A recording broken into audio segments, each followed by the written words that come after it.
Britain's top official at the Foreign Office has apologised after referring to the Golden Mosque rather than the better-known Golden Temple. Sir Simon Mcdonald was in Chandigarh presenting a photograph of the Queen's visit to the Golden Temple in 1997. He later tweeted, "I was wrong, I am sorry. And is this a harmless gaffe or an unforgivable error?" Get in touch with me, let me know what you think. 03459 440 445. Text me as well, 81869. I'm going to be speaking to Sukh Singh from the Sikh Press Association, who wants the government to take urgent action. I want to speak to Atta Hussain, an imam from Leicester. But let's go to Harsimrat Kaur first of all. Harsimrat, are you offended by this at all? Not really. People make mistakes. People are, I would use the word ignorant or uneducated, or actually just don't know about other people's culture. So actually, I've not spoken to the person who tweeted this. I don't know what his viewpoint was. Was it an honest mistake or did he do it deliberately? So honestly, no, I'm not really offended at all. So I'll go to Sukh in a minute, but that's Sir Simon Mcdonald who tweeted at QBP, which is Queen's birthday party in Chandigarh, presented Andrew Eyre with a picture of Her Majesty the Queen at Golden Mosque in Amritsar in 1997, a permanent memento for Deputy High Commissioner's wall. So it is a clear calling the Golden Temple the Golden Mosque. That's the issue here. Sukh, what did you make of that? I think that this was a shocking and disappointing gaffe. When I saw it, I was very disappointed indeed to see that the head of the diplomatic service doesn't know about a site on an official visit. He later tweeted, "I was wrong and I am sorry." Is that enough for you, Sukh? No, I don't think it is. Obviously, it's good that he's apologised. It's good that he's recognised his mistake. He has given an apology. But this is somebody who served across the world. This is somebody who is the permanent secretary at the Foreign Office. The fact that he displays such religious illiteracy is indicative of a problem that he now needs to take part in rectifying. And that's why the Sikh Press Association today have called on the government to urgently consider the religious literacy of itself and to involve Sikh organisations in educating Foreign Office officials about the Sikh faith. Does it really need to go that far? Because, as you said, he has apologised for it. It clearly was just a little mistake, or is that not the case? It might be a mistake, but at the same time, this is a top civil servant. He served in Berlin, Jeddah, Riyadh, Bonn, Tel Aviv, Washington. A very well-travelled man. He will also, I know for a fact, be involved in the disclosure of the papers regarding British help for the attack on Sidi Harmandir in 1984, because there's an information tribunal going on at the moment. So it's not like he's unfamiliar. It's not like he's unaware with the site. Yeah, I think we're just reading too much into this. People make mistakes, and you know what? It's right to go out and educate them. I've been through airport security and security times where people have actually wanted to touch my dasar or asked me to remove it. Is that then religious illiteracy? It's not. We've got to... I think we're just taking it a little bit too far. Of course, we need to do more in terms of society and teaching people who Sikhs are and what we're about. But to use this one mistake, and I'm going to say it's probably a mistake, he clearly didn't do his research and his homework before tweeting, or his team didn't, because I doubt he tweeted it himself. But we're just taking it too far. It's a mistake. We need to have a sit-down meeting with him, educate him on who we are, and then take it from there and say, actually, well, there are other issues that we need to deal with. But that's a separate issue entirely, not something to say, because of this tweet, we have to do X, Y, and Z. Sukh, that's a valid point, isn't it? It's just... Go ahead. Sorry, I think the issue for me is that as somebody who works in media full-time, who represents the Sikh community in media, this isn't just an isolated mistake. We see this all the time. The BBC have conflated Sikhs with Muslims and mosques beforehand. The Independent have done it. This is something that goes on all the time. Look at the Labour Party conference last year in Brighton. You had right-wing trolls and people across the country saying, why is there a logo of a mosque when it was Brighton Pavilion? We see that there is a culture and there is a systematic problem of seeing an exotic building in this country and thinking that it is a mosque. And clearly that is a sentiment that he has taken with him to Punjab. So he should have done his homework. Are Sikhs tired of being mistaken for Muslims? 100%. 100%. And it's not just about the fact that this was a mosque. You know, he could have said the Golden Church, and our sentiment would be exactly the same. This has nothing to do with, you know, the fact that he said the word mosque or that it's a representation of Islam in his eyes. For us, it's just purely the misconception of the Sikh faith, the erasure of the Sikh faith, and the fact that this is just another example that goes on all the time in mainstream media and in politics. Let's move.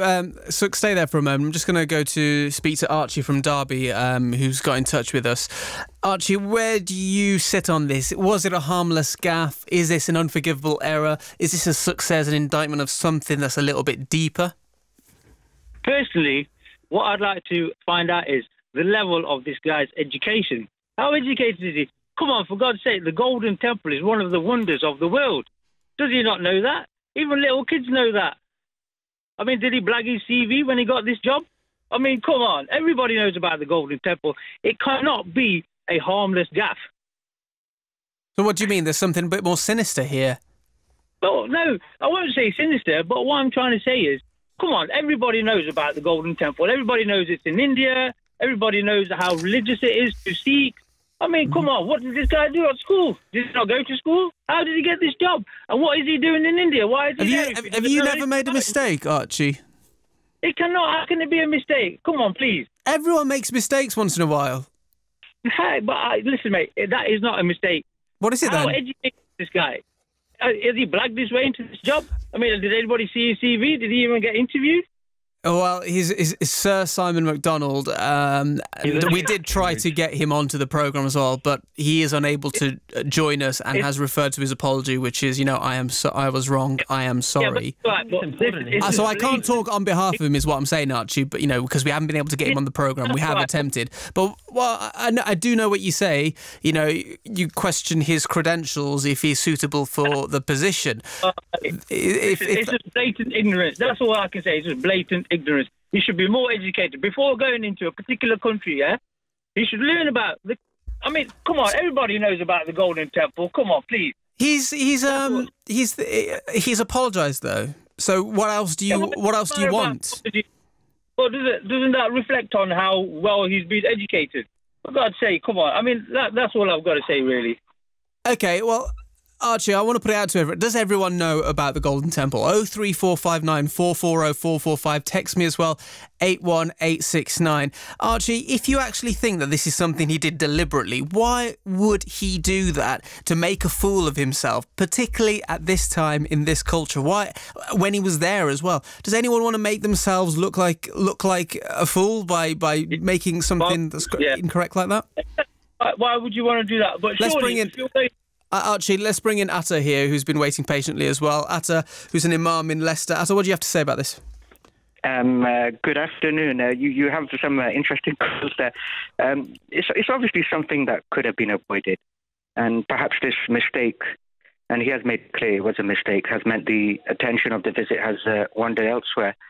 And as a person who holds such a high post, and then rightly so, perhaps he should have done some more research, a bit harder onto where he is going, what significance it holds, who holds it there, and so forth. That is important. Having said that, I think it's important that in this day and age where, let's face it, faith with a lowercase has taken a backseat, I think we shouldn't dwell on it too much because it's not bringing us any closer. Really? Should we not dwell on this? To show difference. I mean, my thinking is that the mosque, the temple, the church, the synagogue, yes, they are particular places of worship by all means. But sometimes we need to talk about faith in general more.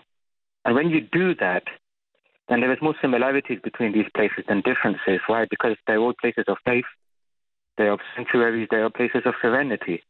And my thinking is let's just take a step back and say, let's try to defend faith with a lowercase mode in general rather than a particular faith. Suk, what do you make of what Atta's been saying there? Atta, thanks very much for that. Just stay there for a minute. I want to get Suk's back on that in terms of, like, we should just be focusing on the similarities. Well, you know, if you go to a particular church, you go to a particular landmark, you know, I went to the Great Wall of China, but that doesn't mean I compare it to another wall. You know, when you're at a particular landmark, you talk about that landmark. And I totally agree that faiths do have a lot in common and that we should be emphasizing commonalities in faith. So that doesn't mean that this is not a specific mistake, you know. This guy's 7th visit to India. he's visited India 6 times previously. So other people may not know about the Golden Temple or Sri Harmandir Sahib, as we call it, but how many people have been to India 7 times and still don't know? I want to read a couple of emails and texts out, and I want you guys just to get in touch with me as well. Where do you sit on this? 03459 440 445. Text me 81869. This email's come in from Priya. It is so sad that in this day and age that a man of his position could call the Golden Temple the Golden Mosque. This demonstrates his ignorance and lack of interest and knowledge. Furthermore, it gives me the impression that he must think all Asians are the same and don't actually know the difference between Sikhs, Muslims and Hindus. I must say I'm very disappointed by this. That's from Priya in Leicester. Thanks for that email. Another text come in from Deveen. Though forgivable, but very disrespectful and ignorant considering history plus British-Sikh relations. If you want to have your say on this, 03459 440 445. Text me 81869. Was this a harmless gaffe or an unforgivable error? Archie, I know what you were saying, but trying to look into this a little bit deeper, but it was a mistake and he's apologised for it. What else do you want from this now? We can't just keep sacking everybody every time they make a mistake, no? Archie? Hello there. Yes, but surely there's got to be some level of, knowing about other religions. And, all I'm saying is it's education. You know what? I don't know. I just don't know. But anyway, he's apologised. So, I mean, there's no... No. Don't just back down like that and just be like sigh and apathetic. I want to know. I'm not, just tell me. Go on, come out, tell me. Don't be like, anyway, never mind. Go on. What is your point? But basically, it's just ignorance. That's all it is. It's ignorance at the end of the day.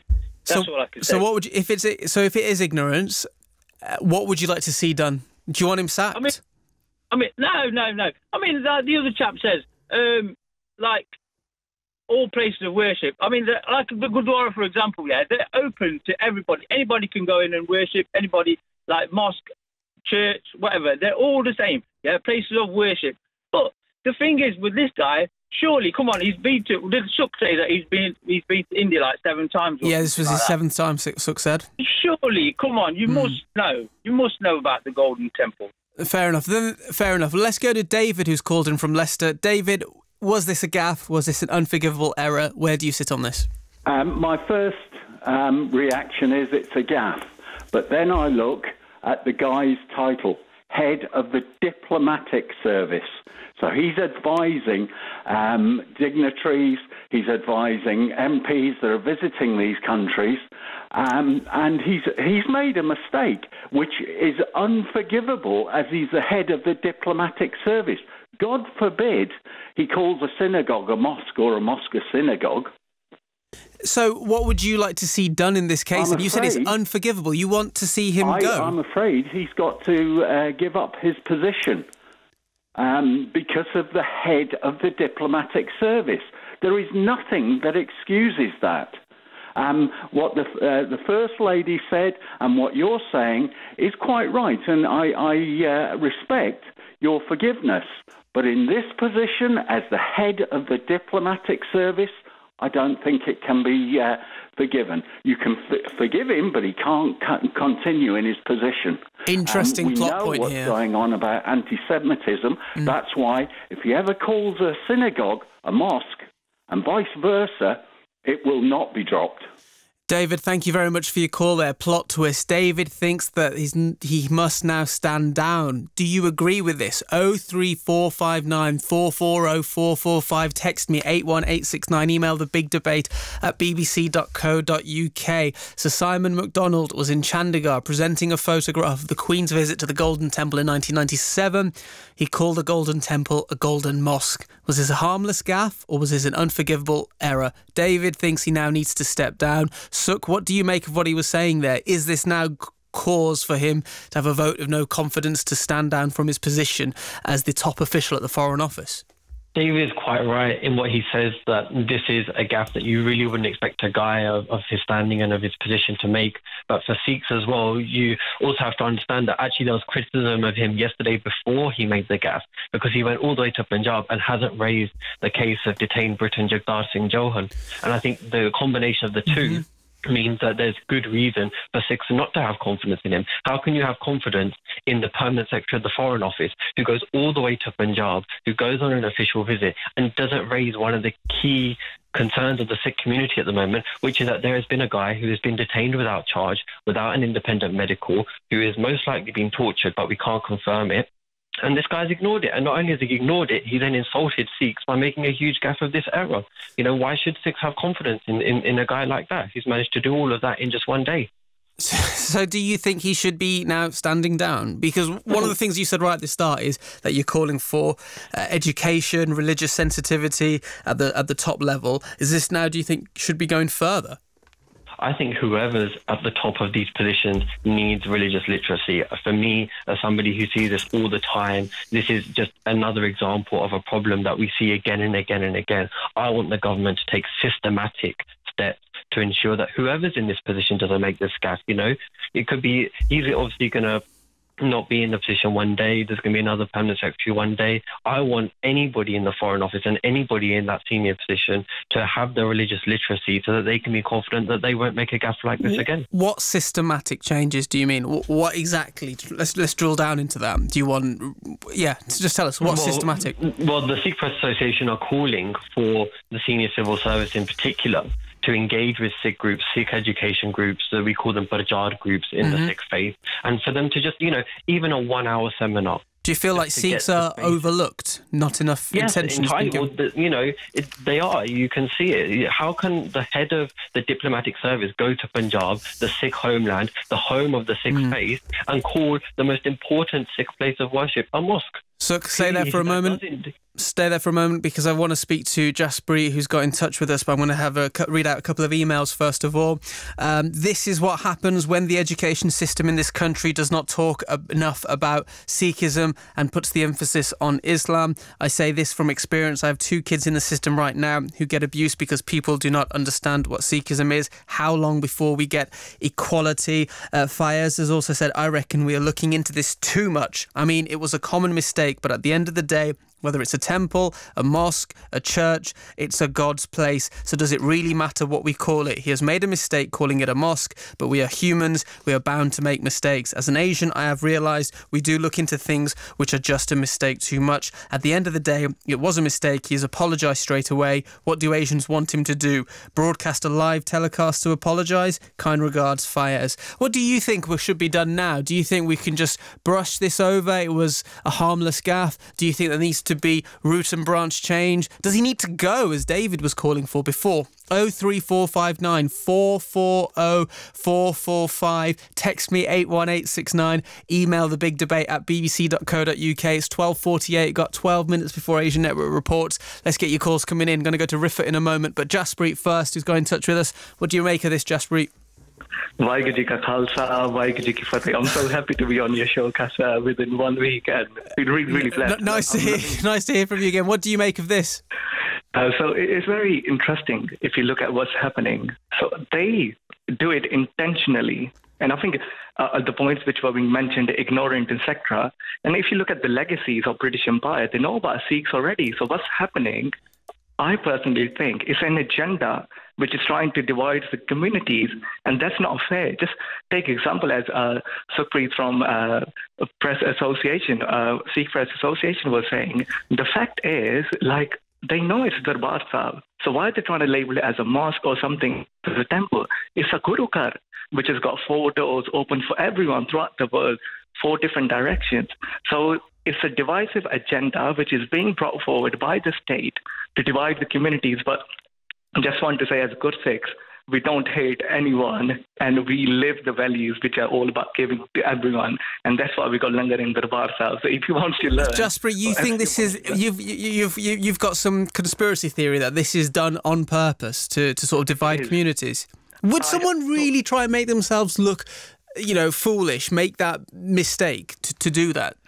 Now, I'll give you an example. Take example. Why does Daily Mail always put the picture of a Sikh then say Muslims are doing the this. Daily Mail's... Jaspreet, let's not talk about the Daily Mail here, because the Daily Mail aren't here, and there's plenty of examples for lots of different things here. But let's leave the Daily Mail out of this and just talk about this tweet, and talk about Sir Simon Mcdonald, and you can and talk about this institution if you want, Jaspreet. Stay there for a moment. Let's go to Rifat, who's called in from South East London. What do you make of this, Rifat?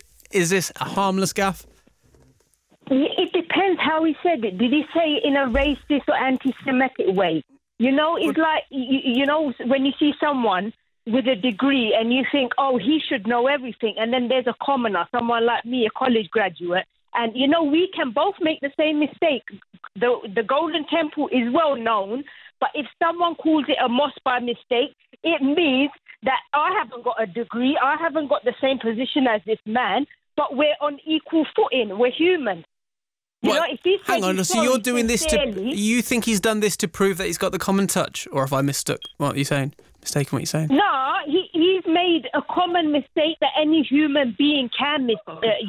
Jaspreet, what do you make of that? It's just a mistake. It's not like, we should be overeducated. You can go India 10 times, brother. If you get something wrong, you get it wrong because sister, I respect your point and I totally respect it. Yeah, but as a young...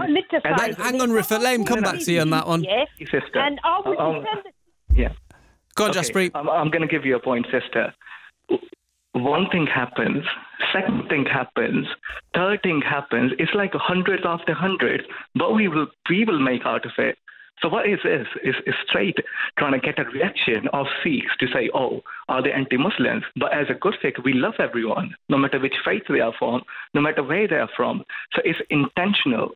So what's happening now, because young bearded Sikhs, we are fighting for the values which are about bringing societies together, which are about standing with the oppressed.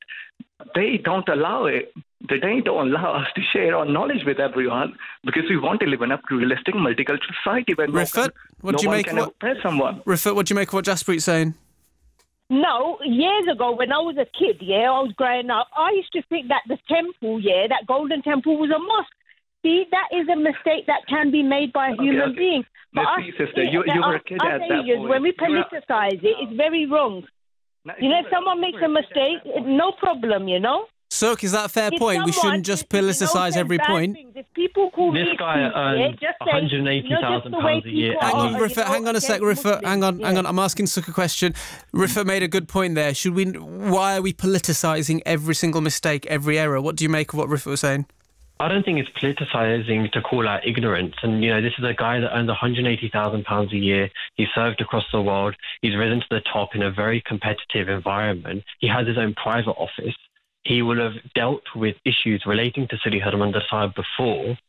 So anybody can make a mistake and any common person can make a mistake, but he's not in a common position. He is the head of the British Diplomatic Service. He represents Britain to the world. He's got to go, Rifat. That's what David thinks as well. What do you reckon to that? And Sook's making fair points there. He's the head of the Foreign Office. He's not a child like you were. But that doesn't make him God, does it? It doesn't mean that he's better than Rifat or anyone else. I'm just asking for him to get the name right. He's a human being. He don't know everything, does he? No. Me, I don't know every city in India. Well, the same can happen for Theresa May.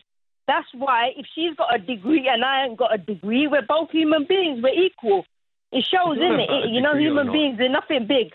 For us Asians, it's not like it's a British India there, and, we take everything the wrong way. We're Asians, we shouldn't be taking, if someone calls a mosque a gurdwara, we just dig up our guns and knives and, get all that. That means that we're saying that we don't like the Sikhs. Why don't we like each other?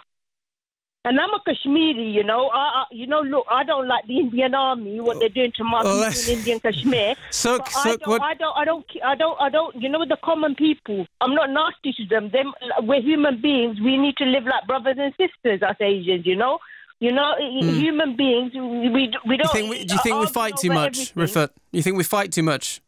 We fight too much, yeah. We're like the oldie goldies. We're like grandma and aunties and uncles that, they get things wrong and they get all emotional and we start doing the same thing. That's what happens at times, yeah. Let's speak to Rashad from Burton. Rashad, what's your thoughts on this? Yes, hi. Good afternoon. Afternoon. What's your point, Rashad?